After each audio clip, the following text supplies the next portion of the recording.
Today is Tuesday, December 6, 2011.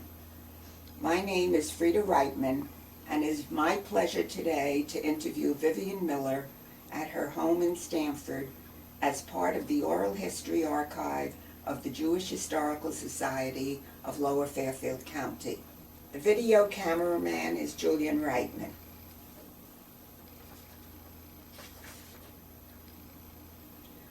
I have been looking forward to. I'd like to start talking about your birth family background, so we really go back. Would you tell us about where your mother was born, where your father was born? My mother was born in Russia, and she came here when she was approximately 2.5 years old. Do you know what year? She was born in 1905, I believe. Well, she came here in 1903. And she came with her mother, her brother, and her grandmother. They came together. They did not come steerage because Erwin and I looked for them, at Ellis Island. There was no record of them coming. So we were told that if they didn't come steerage, they didn't have to go to Ellis Island. They just got off the ship and they were picked up. And that's what happened, because my great-grandmother had 2 husbands.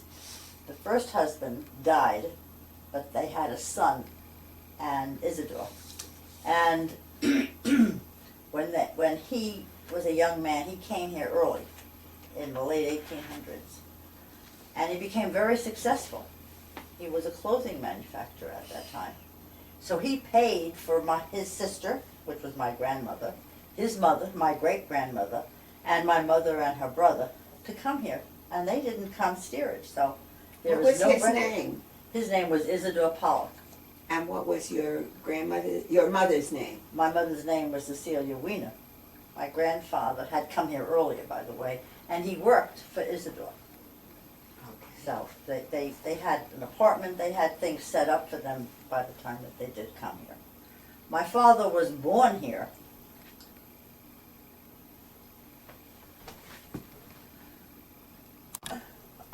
Now talk a little about your father's family. My father was born here in about 1904, and he was the second year, oldest. meaning what place? In Brooklyn, New York. Okay. In Brooklyn, New York.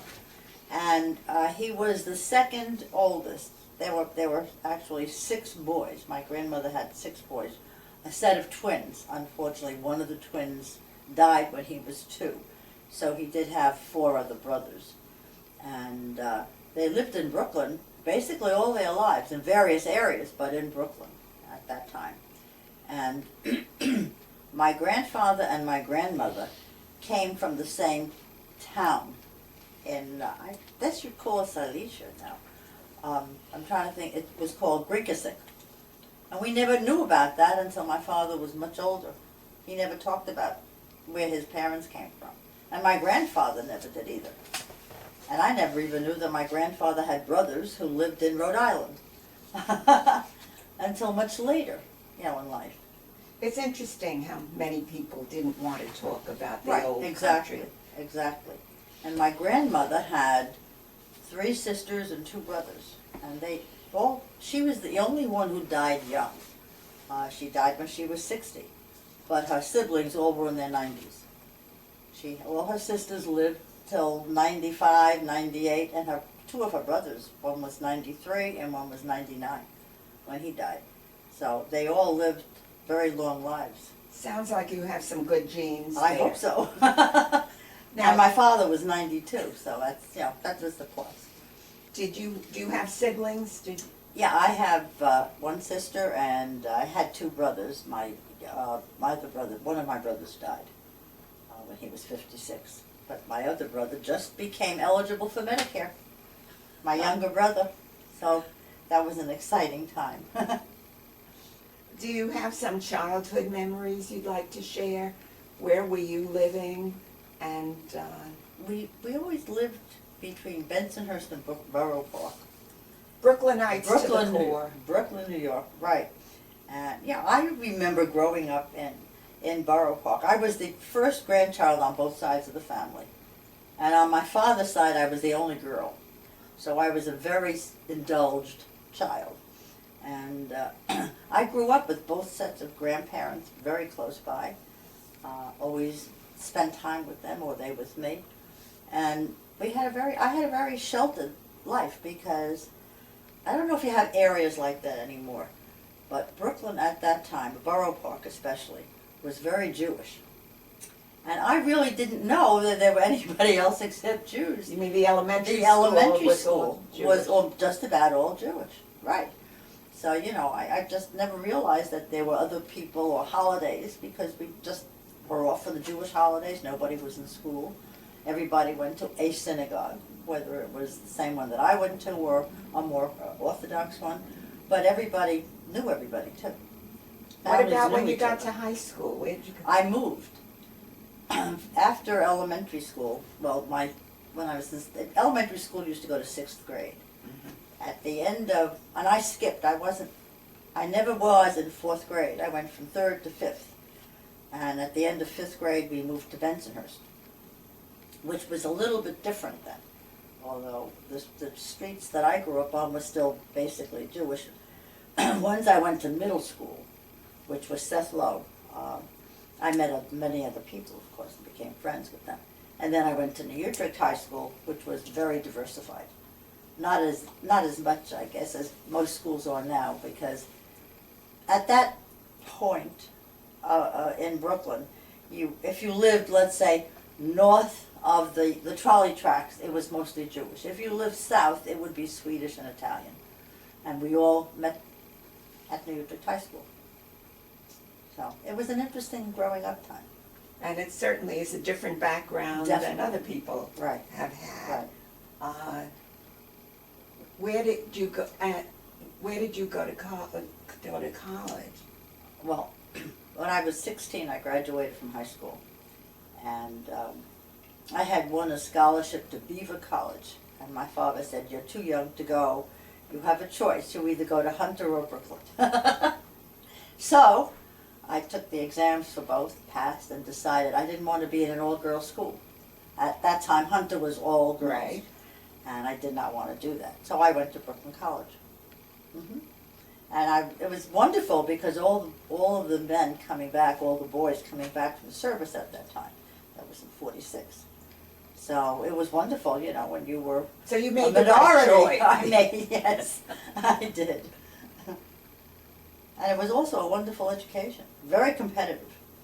Very competitive. It was a free school. You did not pay tuition. You just had to buy your books, and I guess you paid a registration fee. But it was extremely competitive, and you had to maintain a certain average to stay in, because they demanded that. So I enjoyed it. Made a lot of good friends there too. Well, that's So- great. Some of which I'm still friendly with. Yeah. Did you meet Erwin there? No. That's a very strange, I met Erwin I went out with his cousin. His cousin needed a blind date. I was 16. So my father was not thrilled when I would go out with boys. As I said, I was Were you the very oldest? sheltered. I was the oldest child, right. And Erwin's family and mine are a little different, because my uncle married his sister. So I knew the family from the time I was like 12 years old, I'll say. So, but I didn't know Erwin, because he was older than I was. And, you don't look at younger girls. But then he came back, I guess he was in the Navy, and he came in on shore leave, needed a date for his cousin, and his sister, who was my aunt, said, "Why don't you take Aunt Vivian?" For Stanley. So that's how I met Erwin. I was out with Stanley, and Erwin was with his girlfriend, and then we just started to correspond. Where did he live? Well, he lived in Flatbush, but he was in the Navy at this time. He was still in the He Navy. was in the Navy, right. So when did you get married? 1947, after he was discharged. And I had to wait because I wasn't quite 18, and my mother had to come down to City Hall to sign our license. So it was fun. And where did you live then? We lived in Brooklyn, And then 2 years after that, we moved for a short time to Washington, D.C., and then to Pittsfield. And then we came back to Brooklyn and lived there until 1952, and then we moved to Queens. And when did you come to Stanford? And what brought you here? See, in I think it was 1960 we came to Stanford. And we came here because everyone had a job here. He had left his other place in Long Island. He was commuting. And we decided it was ridiculous to commute from Hicksville, Long Island to Stamford, Connecticut every day. So we looked around, found a house, and moved here with our 4 children. My youngest of which was 2. So you had all 4 children In Queens, in Hicksville, Long Island. Right, Queens and Hicksville. And is this the house you moved to? Yes, it is. We made a few additions, but basically it is, yeah. So we stayed here. And my children never want me to sell it. My grandkids now, don't ever sell the house. So we'll wait until we see what we decide to do. Okay, that's a little different. So you raised your children mostly in Stanford then? Yes. Well, how old was the oldest? when you Laura moved? was 8 when we moved here. She Okay, went to that's 3rd grade. Arthur was 5.5. Glenn was 4. They're close together, the 2 boys. And Barbara was 2. And did you find any anti-Semitism as you were when you were living in Stanford? Not really. I assume when you lived in Brooklyn, you didn't know from anti-Semitism. No, we did. I didn't anyway. Erwin did, because he grew up in a different area. But no, I did not. And, no, I didn't. Stanford. You know, the only thing that surprised me when we moved here in 1960, there was no real Jewish area. There were certain areas you couldn't move to, like High Cliff. You could not move to Ravona Woods. You know, you knew you couldn't even look there for a home. But there was no real Jewish neighborhood like there was in Brooklyn or even in Queens. Floral Park was always very Jewish, Rego Park. But no, there was not that. It was a very diversified area that we moved to here. Mm-hmm. And with 4 kids, did you work outside the home? I went back to teaching when Barbara was 6. She was in 1st grade. So yes, I did work outside the home. So what did you do? I taught in the public schools here for 25 years, which was another interesting aspect because I don't know if it was anti-Semitism, but there were not many Jewish principals at that time. In fact, I don't think there were any. And the school that I was at had just opened, Northeast Elementary School. And when I went to my principal and asked for time to go to pick up children to go to Hebrew school, he told me I had to bring a note from the rabbi, which I thought was very interesting, and so did the rabbi. But, you know, he let me go. He couldn't say no. And we used to have to take off personal business time for the Jewish holidays because the schools didn't close. Schools were open on Rosh Hashanah and Yom Kippur until they couldn't get substitutes because many of the substitutes were Jewish. So that's when they decided to close on the Jewish holidays. It was a very interesting time. I was one of 3 Jewish teachers in this whole school. So, I don't know if it was really anti-Semitism. It was just the way things were. You know. Right. Yeah. Were you involved in the community also? I mean, I know you're involved now, but while the children were growing up and before I went back to teaching, one of the ways you make friends is by joining an organization, and I joined National Council of Jewish Women. At that time, we used to have afternoon meetings, which were fine, and we would bring our children many times to the meeting, and I made a lot of very good friends. I was chairperson for about a year. We used to print large print books so people who had visual problems could read them. And we would have the books printed and then donated to Ferguson Library. Once I started to go back to work, I didn't have the time for National Council, so I sort of dropped out of that. But that was about 3 years after that. Mm-hmm. And did you belong to a synagogue? We belonged first to Temple Bethel, and then we also belonged to Temple Sinai. Our sons were bar mitzvahed from Temple Bethel, and our daughter Barbara and Laura. No, Laura was confirmed at Bethel, but Barbara was confirmed at Temple Sinai. Right.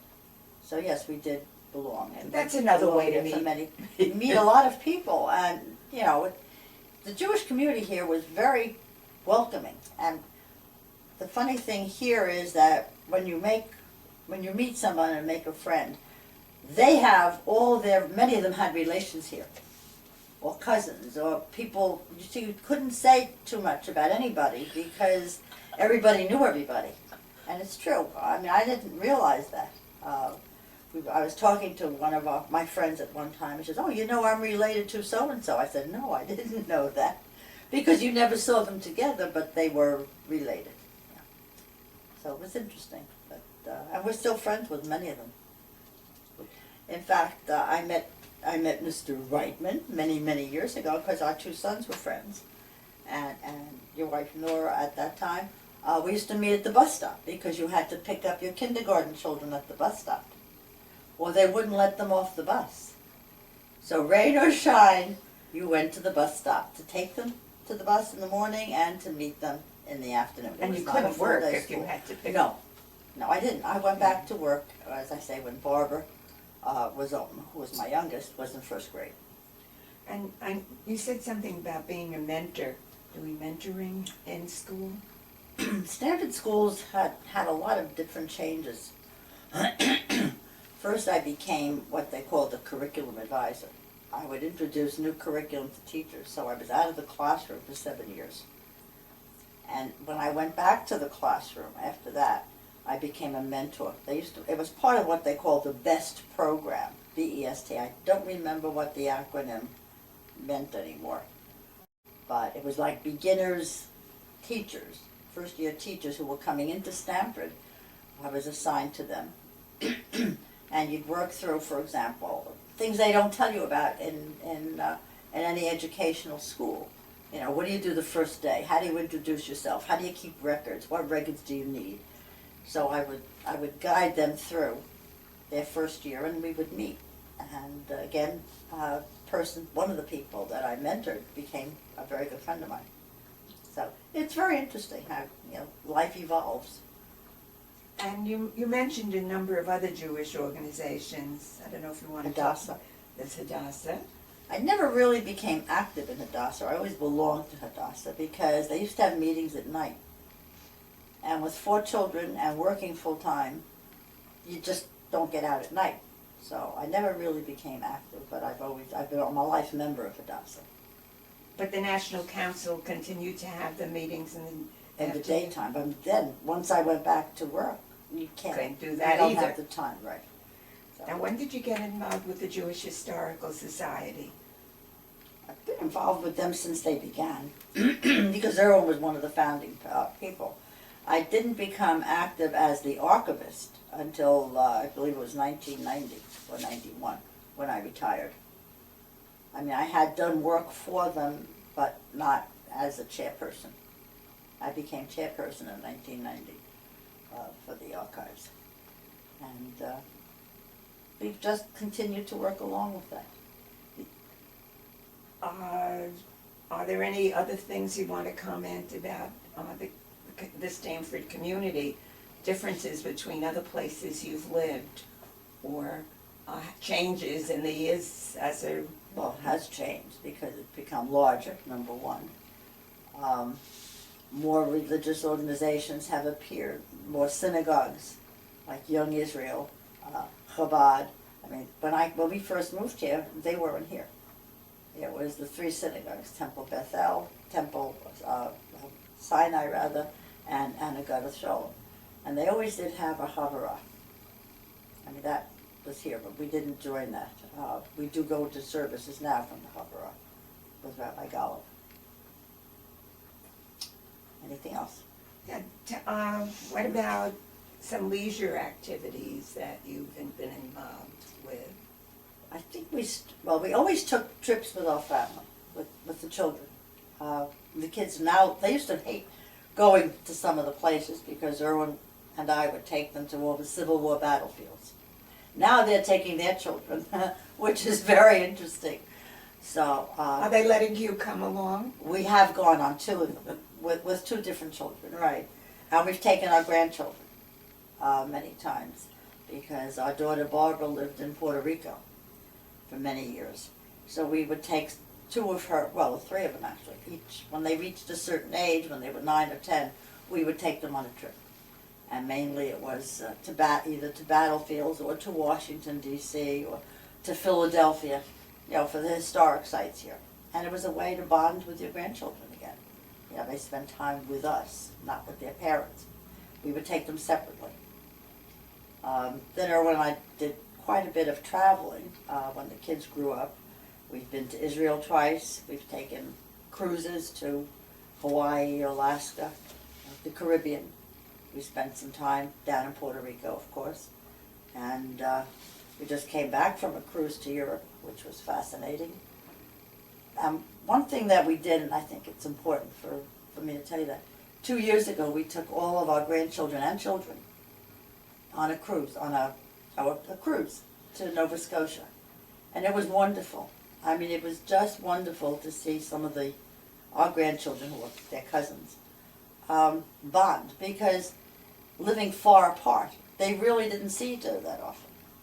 But when you're on a confined space, and they're close in age, many of them, they really did, and they're looking forward to hopefully another cruise. None of your Which is children nice. live in Stamford, right? No. We have 2 children who live in Connecticut. Laura lives in Huntington or Shelton, and Arthur lives in Newtown, and Glenn lives in Pennsylvania, right near New Hope. It's called Jamison. And Barbara now lives, not in Puerto Rico, but in Florida. So, they're scattered. They try to get together as often as possible, but with children in school yet, it's still hard to just pick up and visit. You noted that you have some pictures and documents that Right. you would like to, I don't know, either talk Well, about I'll show you or... some of them over here. You can take a look. These. Since you've been so active with the Jewish Historical Society, now called of Lower Fairfield County, Right. would you comment a little bit on how that has evolved and the things you've learned from doing that, and making an important contribution, I think, to Jewish history? When I became chairperson in 1990, we had a very small, we called it a closet, basically, at the Jewish Center, where we had our archives. We had, Lester Sharlock had made a few shelves. He covered up a sink that was in that little room so we could have a workspace, and we had 3 file cabinets. And we had very little because, unfortunately, a lot of people don't have a large enough home where they save things, and a lot of material had been thrown out. A lot of records from synagogues had been thrown out or destroyed, or nobody thought about keeping them. So we did have a beginning of an archive. In other words, we had some material from one of the people who had been very active at Temple Bethel. He was a lawyer. His name was Altman. And he kept all of the newsletters from Temple Bethel from their first newsletter. So when he found out that Erwin and I were interested in Jewish history, and he happened to be our lawyer who closed on our house, and when he found out that we were interested in Jewish history, he said, "Gee, I have all this stuff. Do you want any of it?" So that's really formed the basis for our archive as far as some of the synagogues went.